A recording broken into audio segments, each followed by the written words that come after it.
Well, good morning and welcome to Tandem Radio. This is your host, Glenn Delakian, here every Saturday morning, bringing you the good news on business. Now at our new time frame, a new format, I should say, starting at 10:30 a.m. Tandem goes right through till noon with a half hour with me and then three other hosts after that. But this segment is all about the good news on business. Welcome, and I'm excited to be here with you this morning. Glad you tuned in. In case you're tuning in for the first time, what our show is all about is business. We're here to talk about business and what we can do to help you in the business place, in the workplace, I should say. God wants us to be involved in, and He wants to be involved in every part of our lives, not just what we do at home or on Sundays, but what we do every day. And certainly we spend a lot of time working in business. So we have two simple goals on Tandem Radio. The first one is to help you realize that God's Word, the Bible itself, has wisdom scriptures in there that can help you with your business. And that's the center of our show when we talk. And the idea is that we want you to know that God wants to help you in whatever you do and your endeavors, especially at work. Therefore, He's put scriptures together that can help you, give you wisdom and guidance and help you continue to move forward. So that's our first goal. Our second goal is each week we bring in a special guest who has insights and unique business opportunities that they may be involved in, that they share with us and talk to us about how they run their businesses and the things that they do that could help you in your business. So we have a very practical side of the business in that our goal is to help our guests share with us some of those gold nuggets, I call them, that you can use as a practical basis come Monday morning at the office. So with that in mind, we start off each week with scriptures that God puts on my heart. Now some of these fit right in. I mean, they go with the title of the show, they go with the theme of the day, they go right with the guest. And sometimes I read them and I say, God, what do you got in mind for this? And I wonder, but it all comes together because He pulls it all together and makes it work. By the way, our show today, the theme is called, the title I should say, is called Photos for Business. And we have photographer and business owner Gary Gellman here with us today, who we're going to introduce in a minute. But before we go to Gary, let's read our scriptures for today. Genesis 9:16. Whenever the rainbow appears in the clouds, I will see it and remember the everlasting covenant between God and all living creatures of every kind on earth. John 4:48. Unless you people see signs and wonders, Jesus told him, you will never believe. So on that note, as I said, we have our guest in the studio today is Gary Gellman, who's a photographer, a videographer, and the owner of Gellman Images. And I just found out today that he's been doing it for over 25 years, which is amazing in itself. Good morning, Gary, and welcome. Good morning. Thank you so much for having me here today. Oh, no problem, Gary. I know it's been a long time coming. We've been talking about getting you back on the show. You were on once very early on in the show, and it's good to have you back. Gary, just real quick, why don't you introduce yourself to our audience so they can get familiar with you and what you do? Well, about 25 years ago, after I graduated from what was then Trenton State College, I started a company called Video Cam Recording Company, which is a video production company that was started in 1989. And as the years progressed, we not only continue with video production, but we also incorporate still photography. Having studied with some master photographers, we do professional portrait photography as well as streaming video, and all types of media production. Within that time, we've done so many things for so many wonderful people. We're the official photographer for the New Jersey Hall of Fame. We've done a lot of work for the New Jersey State Chamber of Commerce. And throughout this career, we've worked real hard to bring great images to not only businesses, but to people as well. I'm glad how you said that, great images. I mean, it kind of encompasses everything, right? Well, when we started, video cameras and still cameras were still an item that you only took on vacation or to special events. Today, we each have a camera within our phone. And so imaging has really evolved over the years and really has changed a lot. Well, we're going to talk about that today and, of course, talk about how that relates to business and all those things as we go on, because you're not only a videographer, photographer, and all of that, but you're also a business owner. So we're going to touch on all those things. Let's back up a little bit and start with you, Gary. Why photography? What got you into it? Well, as a kid, we never, at our home, never had a camera. So when I got into college, I was like, wow, we got a camera that we can use. So lo and behold, I got into it only because growing up, I probably can find maybe a dozen pictures of myself as a kid. So I thought, what a great opportunity to share with so many other people the opportunity to have their picture taken, to capture videos of special events. So when I graduated from the College of New Jersey, I wanted to get into broadcasting. So I realized that I also wanted to be a small business owner. When you combine the two, starting your own business in the photography, video production industry was really something that I wanted to do as a kid, but really didn't realize it until after I graduated from college. When I was 22, we started the company. And it's funny because you're dating yourself, obviously, and I think you're a little younger than I am, but the whole concept of not having a camera in the house. Think about kids today. If there's somebody listening right now who's in college, even or even just started in business, they're probably going, "No camera in their house? What's that all about?" Yeah, I know. Yeah, we are, and we didn't have cable then either. Yeah, I remember when I remember my father brought home a black and white TV. I was like, "Whoa, this is great stuff." Yeah, now you're great. dating yourself right. too. We had color. Trust me.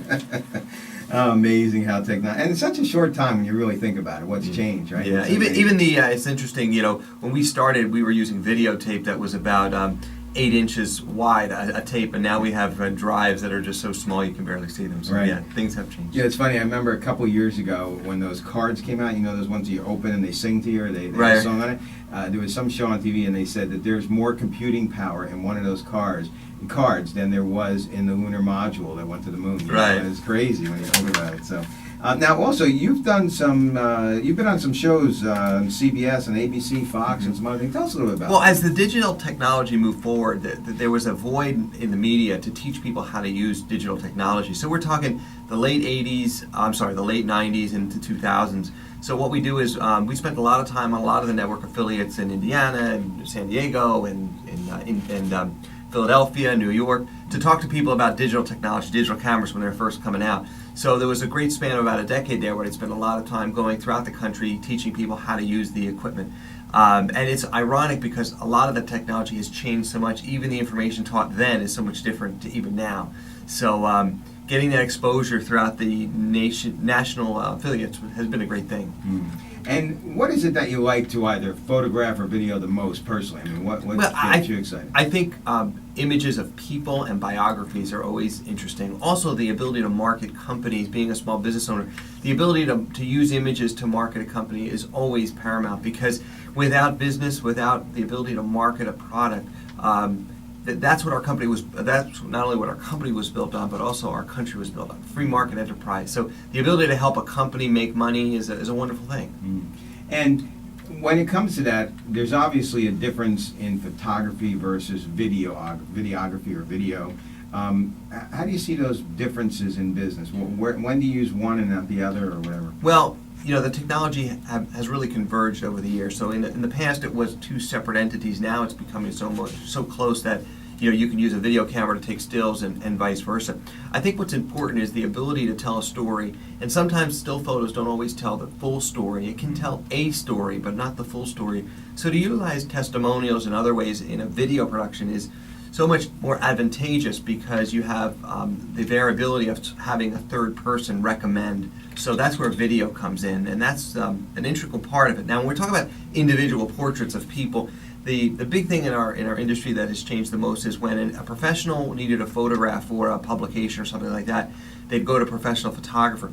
Today, so many people are just taking pictures with their iPhone. The pendulum has turned, whereby I think individuals are now thinking, let's get away from that snapshot that you take with your home camera, let's go to a professional. So I think the pendulum is turning back. The difference now is there aren't a lot of people who are familiar with professional portrait photography. So the ability to take a photograph properly with proper lighting and proper posing is so important now. So the pendulum is turning, but there isn't a lot of education in that type of posing and lighting. So the pendulum is turning. Even something simple like headshots. I mean, in my newspaper column and some other places we use my headshots, they're horrible. I actually should come in and see you and do a professional headshot. You know, every time I see that picture, I think, Glenn's got to come in and see me quickly. But you haven't yet, so yeah, one of these days. It's like the old adage. The guy walks up to the house. There's a dog howling on the front porch. And he's just sitting there watching this dog howl. And he says to the owner, "Hey, what's wrong with your dog?" He says, "Well, he's in pain." He says, "What do you mean he's pain?" He says, "He's laying on a nail." He says, "Well, why didn't he get off the nail?" He says, "It doesn't hurt bad enough for him to get up off the nail. Right. Just enough to howl." Right. So Exactly. Same type of thing. Relative to photography, let's just talk pictures for a second. I still think a picture tells 1,000 words. How important is content these days? Content in a still photograph? Mhm. Okay. Well, the cameras that we have do so much more work than they used to in the past. So before, you'd have a technician who knew how to use the camera and could control everything. Now, the way the cameras are set up, they virtually do everything for you. All you got to do is hit the button. But when looking at a photo and taking a good quality photograph, lighting is always most important. You can have the best camera, whether it be a camera that's attached to your smartphone or a $5,000 camera with a $3,000 lens on it, What's most important is the way in which it's lit, because photography is really based on lighting. So you can have a great posed photograph, but if you have light coming in from the back, which I think is what your portrait had, that annoys me the most. All right, that's it. I'm going to set it down when we're done. So really lighting is key in professional photography, but also what's included in the image. So for example, if you're taking a corporation photo, what's the background? Who's most center in the photograph? Who's the person in charge? So really the way in which the photograph is designed is as important as the camera in which it's used to take it. So for example, this past week we took a portrait of Sean Golden, the sheriff of Monmouth County, and his undersheriffs. And we utilized a background that incorporated the American flag and the Monmouth County flag. And the photograph, I wish I could share it with you here on the radio, but the photograph is filled with so much, not only great light, but also such great imagery in the background. It's as important as the photograph of the sheriff himself. Right. So we have a great posed image of the sheriff, and as well as a nice background. So it's all inclusive. It just doesn't end with the camera that you use or just the subject. There are multi-facets of the image that need to be considered. Well, you'll have to give me a copy of that photo because Sean will be in here again next month. Oh, really? I'll hang it on the wall and freak him out. I didn't realize that. Yeah, Sean and I are good friends, but I'm glad you mentioned that. So we're coming up on a break, actually, and we're going to be back in a few minutes. We're talking to Gary Gellman, who's the owner of Gellman Images, also happens to be a professional photographer and videographer, and very skilled at it, by the way. And we're glad to have him in with us this morning. You listen to Tandem Radio. Don't forget, tandemradio.com is just a great resource, an excellent place to get information. You'll get a link to Gary's website there and to all of our guests. And you look at the archive shows there as well. We'd love to hear from you, too, at info@tandemradio.com. That's info@tandemradio.com. Send us an email. We'd love to hear from you. Stay tuned. We got some sponsors for you to listen to, and we'll be back right after these messages right here at Tandem Radio. Well, welcome back. This is Tandem Radio with your host, Glenn DeLakey. And again, here every Saturday morning at 10:30 a.m. on the Bridge FM radio stations, and also, of course, on the internet at www.tandemradio.com. That's tandemradio.com. Or you can find us on Facebook, of course. Just go on Facebook and type in Tandem Radio. This is the good news on business, and we're talking today with a topic of photos for business. And, of course, it goes much beyond that. But our guest today is Gary Gellman, who's a photographer, a videographer, and the owner of Gellman Images, and he's sharing with us some great nuggets today. Gary, again, thanks for being here this morning. Thank you again for having me. No problem. We have so much to talk about in such a short time to cover. We're going to have you back in the future because I know this is a powerful topic that a lot of businesses need to take better advantage of. I think we can all do better, as you know, especially in my case.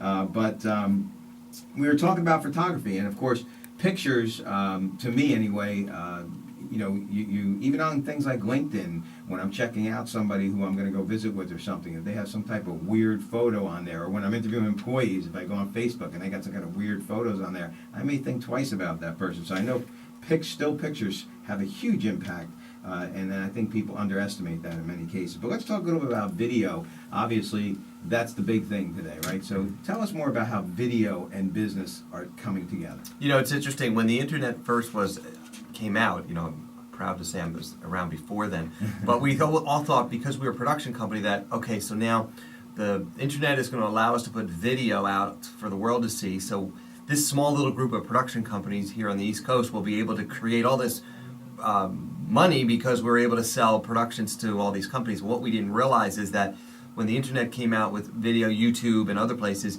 it allowed everyone to provide video to everyone, so it almost opened up the market, so we were still back on a level playing field. So essentially, how video has affected the business world has been interesting. You can get anywhere from $1 million production to a $5 production. It really doesn't matter, because once you put it on the internet, it's all out there for the world. But what's most important is the content within that and how long the listener, the viewer, will want to sit and watch it. So essentially, the effectiveness of social media has affected business overall greatly. So individuals who want to sell something via YouTube or any other streaming media can do it in a variety of different ways. They can spend a lot of money or spend a little, but most importantly, the content that they incorporate in those videos are most important, and how quickly can they convey a message without having the viewer click off. So, when people are doing video, and there's a lot of people obviously doing their own, and it's become acceptable in most cases, how does that impact a business from a standpoint of having someone professionally do it like you do, as opposed to them just standing in front of a camera and shooting? Well, it really depends on what the end user. I mean, I know multi-million-dollar companies that do video production themselves with a single camera and a microphone. I also know small companies that want to make the investment to make themselves look bigger. So essentially, the playing field is more or less even. It really depends on what an individual or company wants to spend and the quality in which they want the end result to be. So it really varies, but really the best quality production is the one that always wins. So whatever you pay for it, the best quality is the one that's going to win overall. And do you see a lot of these smaller companies stepping up and realizing the importance of the quality of the video? I think so, because small companies want to be big companies. So they may want to spend a little extra on creating a high quality production so they look like the big boys. But again, it really depends on the way in which a production is produced and also the quality of the work that comes out of that company. And we'd like to make sure we're at the top of our game, so that's what we do. Now, specifically to your business, let's talk about from a marketing perspective as opposed to video and quality of image and all that. How has this social media directly impacted what you're doing on a day-to-day basis?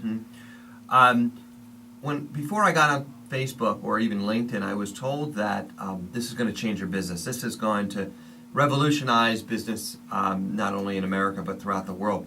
And what I've learned, and I can't say I'm a strong social media guy, but what I've learned is that it's helped a lot of companies in a variety of different ways. Our company is small enough that the one-on-one communication is still the way we build our business. It's not gained by the internet, although we have been able to increase our business through the internet. One of the things that we've recently done is released a portrait of Pope Francis, the new Pope of the Catholic Church, and we've done that through selling via the internet and also the old-fashioned way via mail and email. And it's been great for us. So I can't say the social media has really taken us out of the market, but essentially the old-fashioned way is the way we like to build our business. We're not a very large company, so we don't have a whole team of media experts working, but we still work the tri-state area, and that keeps us busy enough. What about tools? I mean, obviously, tools in the trade have changed dramatically. Like, two specific questions I have is one is Photoshop. The other thing is, and this quirk my son bugs me about, I got a new cell phone, and it's got 13 megapixels or whatever, maybe it's 18 maybe, and he says, megapixels don't matter anymore, Dad. Once you get past a certain number, who cares, you know? And that kind of made sense to me. He says, it's all in the lensing and all. Anyway, first off, let's address that, because everybody's hyping these cell phones going, I got 18 megapixels down. I remember my first one, it wasn't even 1 megapixel or whatever. So how does that impact an image? Well, I would like to thank your son, because he's 100% right. I mean, when we were dealing with 1 megapixel, 2 megapixel, 3 megapixel, I was shooting early on weddings with 3 megapixel cameras. I mean, and now we're up to 8 and 12 and 15. So the fact of the matter is, he's right in that you get to a certain point, and as long as the lighting is good and the quality is good, in the scenario that you're working, then you're fine. Now, there are situations where you may need certain things that you don't necessarily get out of a higher megapixel camera, but for the most part, we're now at a point now, if you know how to use your camera and the megapixels are at a certain level, you're fine. Getting back to your other question, the tools of the trade are so very important, and they're constantly changing. So, for example, we talk about the Photoshop, which is a computer software. I'm sure everyone knows about it, but it fixes pictures, it changes pictures, or video editing. Mac has always been the establishing company that's really helped the creative artists. So what's interesting is when we first got into digital video editing, because we started editing on tape back and forth on an editing reel. But when we got into video editing, I first bought a PC, and all my Mac friends were like, "What are you doing buying a PC? You got to buy a Mac." So then I was stupid enough to buy another PC, and that one broke down. And then the third time I went the extra mile and bought 1 Mac, and now we own 8 Macs. So, it really says a lot about the tools of the trade and what you need to do. I'm actually looking right now for decent microphones.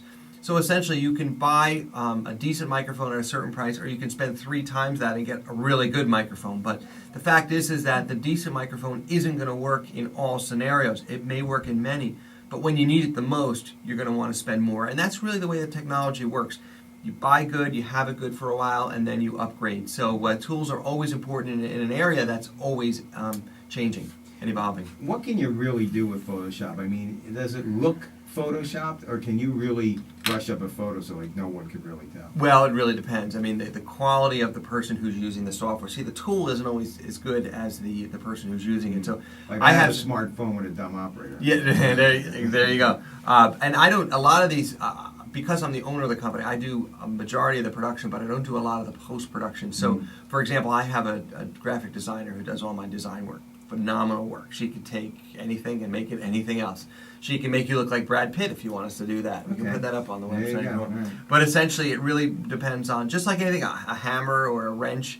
If you don't know how to use it, you're not going to be able to make whatever you're creating look good. So it really has more to do with the end user. And that's the same thing with video editing as well. You can know all the tools, but if you don't know how to use them and style them and be creative, then they're not going to be very helpful. Now, not to get off the topic, but you're a business owner. We only have a few minutes left in the show. You're also, I know, very philanthropic, and I appreciate that in you. And I think all business owners need to be there. So if you're listening today and you're not there, that's someplace you need to be. But you have a number of kind of pet things you work with. So tell us about, I know, New Jersey Hall of Fame, for example. Right. Well, New Jersey Hall of Fame just released their mobile museum, and essentially it's a tractor trailer that's expanded to almost 3 tractor trailers that goes to schools and other businesses to promote great New Jerseyans. And our image of Bruce Springsteen was recently selected to be on the outside of the tractor trailer, so that it's the largest image on the trailer itself, and it's Bruce performing at the first New Jersey Hall of Fame event, which was about 6 years ago. And within that, this mobile museum goes to different schools and teaches young people about the great New Jerseyans, the Thomas Edisons, the Mary Higgins Clarks, those who have really created some great things in New Jersey. So that's one of them. We're also very much involved with New Jersey Right to Life, the organization that's helped unborn get born. So that's one of those. So we'd like to end abortion. And also the Boy Scouts of Monmouth County and so many others. Over the years, we've been involved in so many. It's just too much to account right here. Now, I know you had a Michael's Feet event, right, that we helped you promote a while back. Tell us a little about that. Yeah, Michael's Feet is an organization that helps families serve and help young children who are born with serious illness. So Michael's Feet is a great organization as well.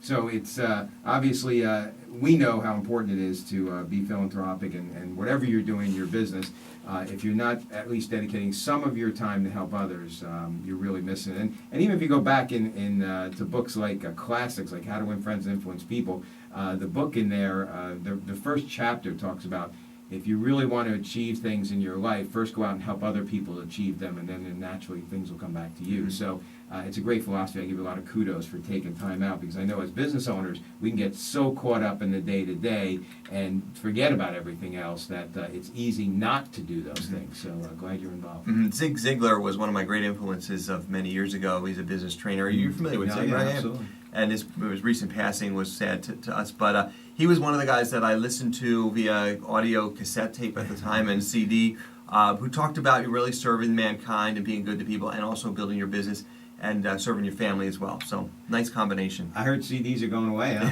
Yeah, that's what they say. Somebody told me the other day that within 2 years you won't see any more CDs. Really? Produced, actually. I remember being in the radio station at the College of New Jersey when, back I guess it was '87, where we all joked about someday this station will have a CD player, and we all laughed like, yeah, that was eventually going to happen. So by the time I graduated, they did have a CD player, so that was 1989. Well, Gary, I want to thank you so much. We're coming up on the end of the segment, and I really appreciate it, because I know you have a lot of good information to help other people. Well, thank you for having me here. No problem. Give us your website real quick. Sure, GellmanImages.com. You can see a variety of different images, including some celebrity images that we've taken over the years.